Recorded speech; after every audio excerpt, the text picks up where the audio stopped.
ആലപ്പുഴ എന്നാൽ കായലും കടലും എല്ലാം ചേർന്ന അതിമനോഹരമായ പ്രദേശമാണ്. അതുകൊണ്ട് തന്നെ അതിനെ കിഴക്കിൻ്റെ വെനീസ് എന്ന് വിളിക്കുന്നതിൽ യാതൊരു അതിശയോക്തിയുമില്ല. ആലപ്പുഴയിൽ നാം എത്തിയാൽ ആദ്യം തീർച്ചയായിട്ടും നമുക്ക് പോകാവുന്ന ഒരു സ്ഥലം ബീച്ച് തന്നെയാണ്. വളരെ വിസ്തൃതമായ ബീച്ച് തന്നെയാണുള്ളത്. അതുകൊണ്ട് തന്നെ വൈകുന്നേരങ്ങളിൽ സഞ്ചാരികളും പ്രദേശവാസികളുമായിട്ട് ഈ ബീച്ച് നിറയെ ആളുകളും കച്ചവടക്കാരും കൊണ്ട് നിറഞ്ഞിരിക്കും. അതേസമയം ഇത് രാവിലെയുള്ള ഒരു ദൃശ്യമാണ്. അതിരാവിലെ അധികം ആളുകൾ ബീച്ചിലെത്താറില്ല. ബീച്ചിൽ നമുക്ക് വളരെ സൗകര്യപ്രദമായിട്ട് സമയം ചെലവഴിക്കാൻ കഴിയും. അതുപോലെ നമുക്ക് ബീച്ചിൻ്റെ സൈഡിലായിട്ട് നമ്മൾ സംരക്ഷിക്കാതെ കളയുന്ന പഴയ കടൽപ്പാലത്തിൻ്റെ അവശിഷ്ടങ്ങളൊക്കെ നിൽക്കുന്നത് കാണാം. തീർച്ചയായിട്ടും അതൊക്കെ സംരക്ഷിക്കപ്പെടേണ്ടതായിരുന്നു. അതുപോലെ ബീച്ചിൽ നമ്മൾ രാവിലെ പോയാൽ മത്സ്യബന്ധന തൊഴിലാളികൾ തിരികെ എത്തുന്നതും ചെറിയ ബോട്ടിലും വള്ളത്തിലുമൊക്കെ പോയി വരുന്ന മത്സ്യത്തൊഴിലാളികൾ അവർ വന്ന് അവരുടെ മത്സ്യം കഴിച്ചുകൊണ്ടിരുന്നതൊക്കെ നമുക്ക് കാണാൻ കഴിയും. അതേസമയം ഇതിനേക്കാളൊക്കെ മനോഹരമായ കാഴ്ചകളാണ് കായലിലൂടെയുള്ള യാത്രയിൽ നമുക്ക് ലഭിക്കുന്നത്.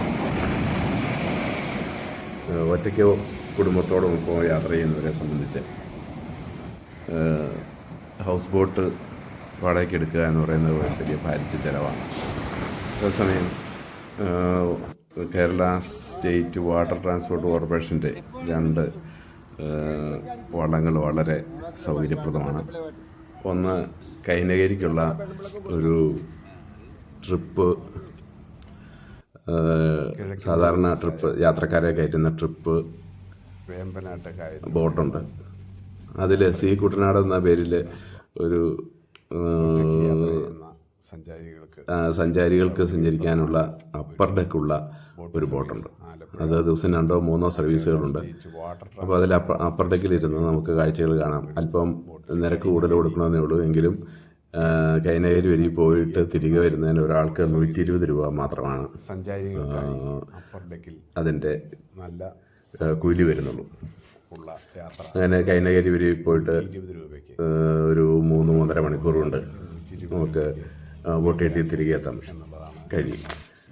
ഇതിനേക്കാളൊക്കെ ഭംഗിയുള്ള അല്ലെങ്കിൽ ചെയ്യാൻ കഴിയുന്ന മറ്റൊരു ബോട്ട് സർവീസാണ് ഈ കേരള സ്റ്റേറ്റ് വാട്ടർ ട്രാൻസ്പോർട്ട് കോർപ്പറേഷൻ്റെ തന്നെ ഒരു വേഗ എന്ന പേരിലുള്ള ഒരു ക്രൂയിസർ ബോട്ടുണ്ട്. അതിൽ നല്ല രീതിയിൽ പണികഴിച്ചിട്ടുള്ള ഈ ബോട്ടിൽ താഴത്തെ ലെവലൊക്കെ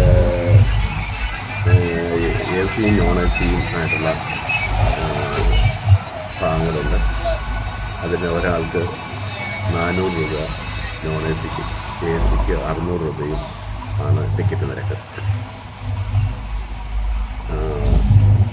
ഒരു ദിവസം ഒരു സർവീസ് മാത്രമേ ഉള്ളൂ.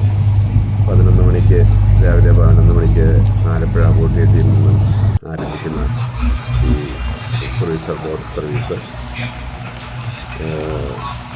4 മണിയാകുമ്പോഴാണ് ബോട്ടിൽ തന്നെ കുടുംബശ്രീയിലുള്ള സ്ത്രീകൾ തയ്യാറാക്കുന്ന ഉച്ചഭക്ഷണം നല്ല രുചികരമായി ഉച്ചഭക്ഷണം വളരെ മിതമായ നിരക്കിൽ നിങ്ങളുടെ ഭക്ഷണത്തിന് ടിക്കറ്റ് നിരക്കിന് പുറമെ പൈസ കൊടുക്കേണ്ടതുണ്ട്. എങ്കിലും നമുക്ക് വളരെ കുറഞ്ഞ നിരക്കിൽ മീൻകറിയും ചെറിയൊരു മീൻ വറുത്തതും കൂട്ടിയുള്ള സാമ്പാറും അവിയലും ഒക്കെ കൂട്ടിയുള്ള ഊണിന് 100 രൂപ മാത്രമാണ് ബോട്ടിൽ ചാർജ് ചെയ്യുന്നത്. കരിമീൻ വറുത്തത് സ്പെഷ്യൽ വേറെ പൈസ വാങ്ങണം. മറ്റ് സ്നാക്സും ചായയും ഐസ്ക്രീമും ഒക്കെ ആവശ്യാനുസരണം ഈ കുടുംബശ്രീയുടെ വകയായിട്ട് അതിൽ സജ്ജീകരിച്ചിട്ടുണ്ട്. നമ്മൾ യാത്ര ആരംഭിക്കുമ്പോൾ ആദ്യം ഈ ക്രൂയിസർ ബോട്ട് സർവീസ് ആരംഭിക്കുമ്പോൾ ആദ്യം നമ്മൾ പുന്നവടക്കായലിൽ നെഹ്റു ട്രോഫി വള്ളംകളിയൊക്കെ നടക്കുന്ന പുന്നവടക്കായൽ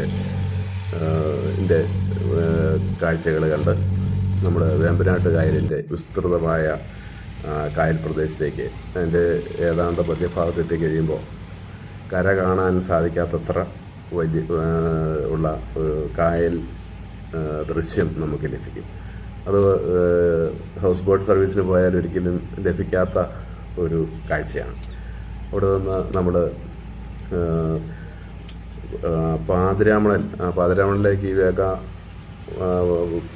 ബോട്ട് സർവീസ് മാത്രമാണുള്ളത്. പാതിരാമണൽ എന്ന് പറയുന്നത് ഈ വേമ്പനാട്ട് കായലിൻ്റെ ഏതാണ്ട് മധ്യത്തിലായി 500 ഏക്കർ വിസ്തൃതിയുമുള്ള ഒരു കരപ്രദേശമാണ്. അത് ഒരു വനമായി സംരക്ഷിച്ചിരിക്കുകയാണ്. ഈ സ്വാഭാവികമായിട്ടുള്ള വനവും കണ്ടൽക്കാടുകൾ, അതിൽ സാധാരണ നമ്മുടെ വനങ്ങളിൽ നിന്ന് വ്യത്യസ്തമായിട്ട് ചതുപ്പുള്ള പ്രദേശങ്ങളിൽ കണ്ടൽക്കാടുകളുമൊക്കെ ഒരു സംരക്ഷിത പ്രദേശമാണ്. അതിൽ ഒരു കുറച്ച് ഭാഗം സഞ്ചാരികൾക്ക് കയറുന്നതിനും കാണുന്നതിനുമൊക്കെയുള്ള സൗകര്യമുണ്ട്. അത് ഏതാണ്ട് ഒരു അരമണിക്കൂർ അതിനകത്ത് നമുക്ക് ചിലവഴിക്കാൻ കഴിയും. അത് കഴിഞ്ഞ് വീണ്ടും നമ്മൾ ബോട്ടിലേക്ക് കയറുന്നു. ഭക്ഷണം ഇപ്പോഴേക്കും ഏതാണ്ട് ഉച്ചഭക്ഷണത്തിന് സമയമാവും. അവിടെ നിന്ന് നമ്മൾ ഈ വേമ്പനാട്ട് കായലിലൂടെ കുമരകത്തേക്ക് എത്താണ്.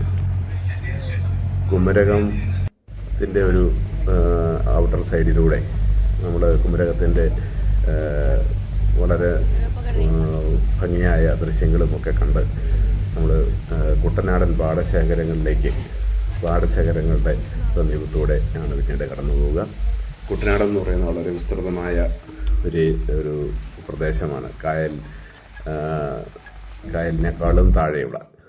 അതിൻ്റെ ഏറ്റവും വലിയ പ്രത്യേകത ഇന്ത്യയിലെ തന്നെ ഏറ്റവും സമുദ്രനിരപ്പിൽ നിന്ന് താഴ്ന്ന സ്ഥലമാണ് കുട്ടനാട്. ഏതാണ്ട് 0.2 മീറ്റർ മുതൽ 2.6 മീറ്റർ വരെ സമുദ്രനിരപ്പിനേക്കാൾ താഴെയാണ് കുട്ടനാട് പാടശേഖരങ്ങൾ.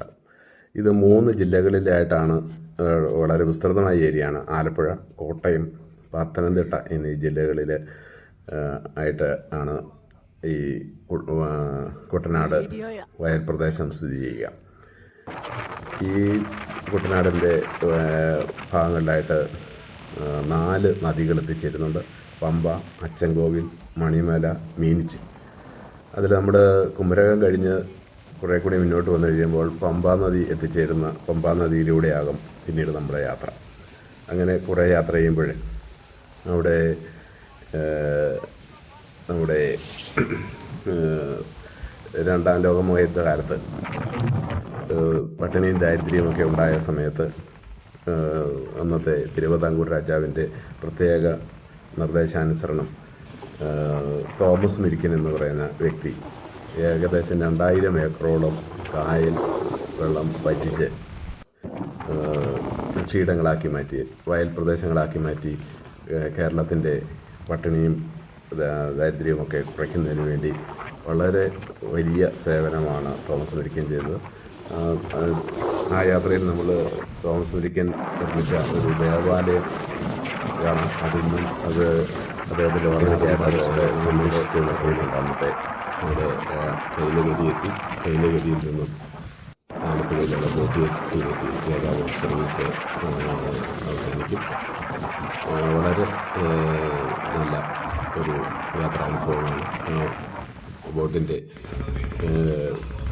മുന്നിലും പുറകിലുമൊക്കെയുള്ള സ്ഥലങ്ങളിൽ നിന്ന് നമുക്ക് ഈ യാത്ര ആസ്വദിക്കാൻ കഴിയും എന്നുള്ളതും വളരെ കൗതുകകരമായ കാര്യമാണ്. വളരെ മനോഹരമായ യാത്രയാണ് ഇതിലൂടെ നമുക്ക് ലഭിക്കുക.